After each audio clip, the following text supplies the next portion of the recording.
금리 인하한다고 하는데 세상은 왜 이러지? 왜 이럴까요?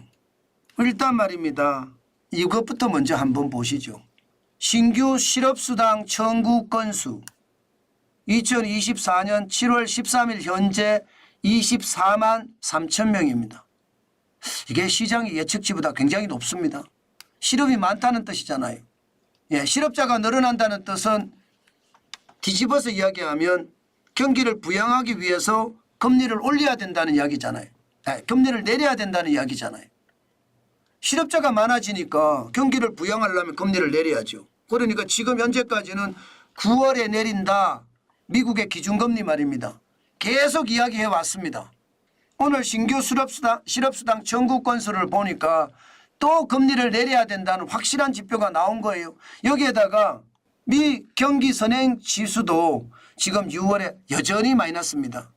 지금 마이너스가 2024년 2월에 플러스 0.1까지 올라가면서 경기가 좋아진다 이렇게 이야기를 해왔는데 3월, 4월, 5월, 6월 계속 마이너스입니다. 지난 4월에는 마이너스 0.6%였고요. 6월에도 마이너스 0.2%. 좀 개선이 돼가지만 여전히 마이너스입니다. 결국 경기가 여전히 나쁘다는 이야기잖아요. 이것도 금리를 인하할 수 있는 경제 지표 중에 하나잖아요. 네, 하나입니다. 그러면 금리 인하라는 게 결국은 시장에서는 어떤 일이 벌어질까요? 아, 금리 인하를 해? 돈을 푼다는 얘기네? 그러면 돈을 푼다는 얘기는 돈의 가치가 떨어지고 실물의 가치가 올라간다는 이야기네. 돈이 많아지면 주식시장도 더 올라간다는 이야기네. 이렇게 형성이 됩니다. 실질적으로 10년물 국채금리도 보니까 많이 떨어졌습니다. 뭐 올라가기는 약간 올라가기는 했는데 4.197%니까 많이 떨어졌어요. 지난 4월 25일에 4.704%였잖아요. 6월 5일에 4.277%까지 떨어지더니 7월 18일에는 4.197%까지 지금 떨어지고 있잖아요. 이런데 말입니다. 그러면 시장은 다 올라야 되잖아요. 시장은 일제히 상승해야 됩니다. 그래서 오늘 시장의 기대는요. 나스닥이든 다우든 아니면 S&P 500이든 일제히 상승했다. 이런 기사를 대부분 기대했을 거예요. 그런데 정반대로 나왔습니다. 시장은 일제히 하락했습니다. 당장 다우산업지수는 1.29% 거의 이 정도면 급락입니다. 533.06이 빠졌고요. 4665.02로 마감을 했습니다. 다우산업지수가 블루칩 중심의 산업지수잖아요. 그런데 1.29%면 진짜 많이 떨어졌죠. 이러다가 4만이 깨지는 것 아니냐 시장에서는 굉장히 두려워했습니다. 그만큼 말입니다. 급전직하했거든요. 마찬가지로 대형주 중심의 S&P 500 지수도 0.78이 빠졌습니다. 43.68이 빠졌고요. 5544.59로 마감을 했습니다. 불안하다 이렇게 이야기한 게 틀린 게 아니에요. 이게 대형주 중심이잖아요. 기술주 중심도 마찬가지입니다. 나스닥 종합지수가 0.7% 125.71이 빠졌고요. 17,871.22로 마감했습니다. 전체적으로는 여러분 아니 미국이 침체의 기운이 있는데 이게 빠졌다? 이건 뭐지 도대체? 금리 인하한다는데 그동안은 계속 올라갔는데 이건 뭐야? 지금 시장은 그렇게 물음표를 가지고 있습니다. 물음표를. 그것도 물음표를 한 개가 아니라 여러 개를 가지고 있습니다. 왜 가지고 있을까? 금리 인하한다는데 올라가야 되는데 이거 혹시 AI 버블이 터지는 것 아니야? 이런 시장의 전망도 있습니다. 당연히 있습니다. 왜냐하면 이게 11월 5일 미국의 대통령 선거 때까지는 돈을 풀 거니까 주식시장이 쭉쭉쭉 올라갈 수 있다 이렇게 예상을 해왔는데 이 상황이 좀 변했어요. 도널드 트럼프 전 미국 대통령에 대한 피격 사건 이후로 트럼프 대통령의 지지율이 급상승하면서 마치 말입니다. 트럼프 대통령이 된 것처럼 시장에서는 움직이고 있습니다. 트럼프 대통령의 한마디가 시장에는 지표가 된다는 뜻이에요. 이거 봐라. 그러면 지금 거품이 그 전에 꺼질 수도 있는 거야. 이런 생각을 하게 되는 거예요.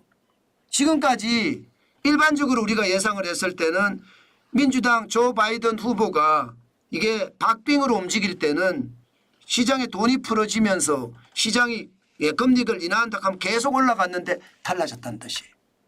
물론 민주당 후보가 조 바이든 대통령이 사퇴를 하고 다른 후보가 나타나서 트럼프 대통령하고 다시 경쟁 구도로 가면 또 달라질 수는 있을지 모릅니다.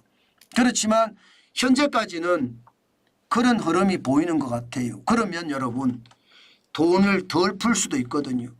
지금 트럼프 대통령이 제롬 파월 연방준비제도 의장에게 9월에 금리 내리지 마. 금리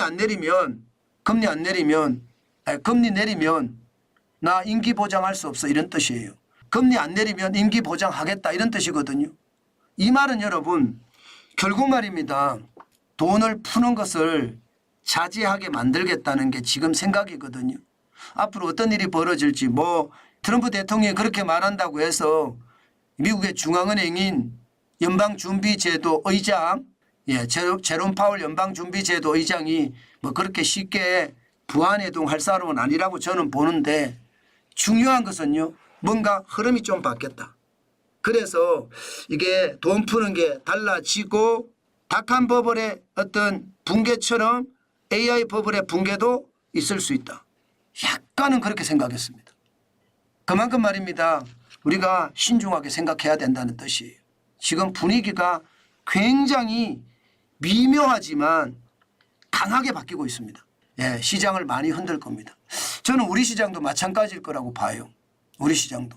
기본적으로는 대형주를 파는 분위기예요. 엔비디아도 지금 잘 안 올라갑니다. 대형주는 대부분 파는 분위기입니다.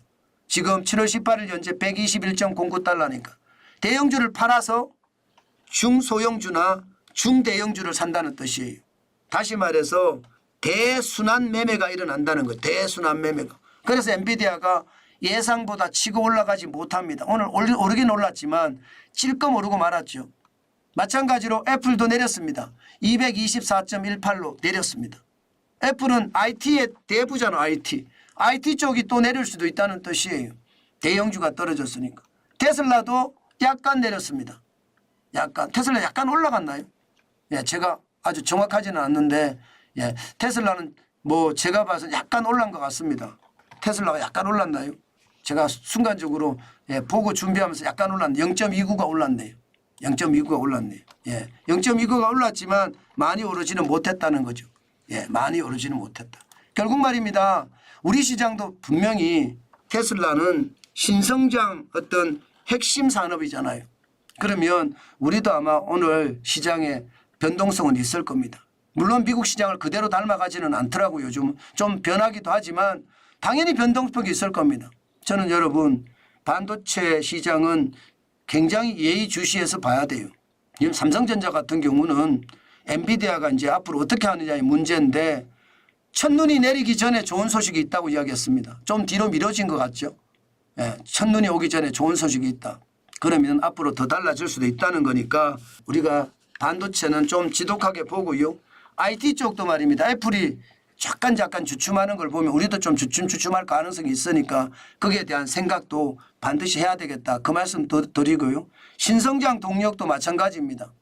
테슬라가 저렇게 주춤하면 올랐긴 올랐지만 주춤하는 모양새잖아요.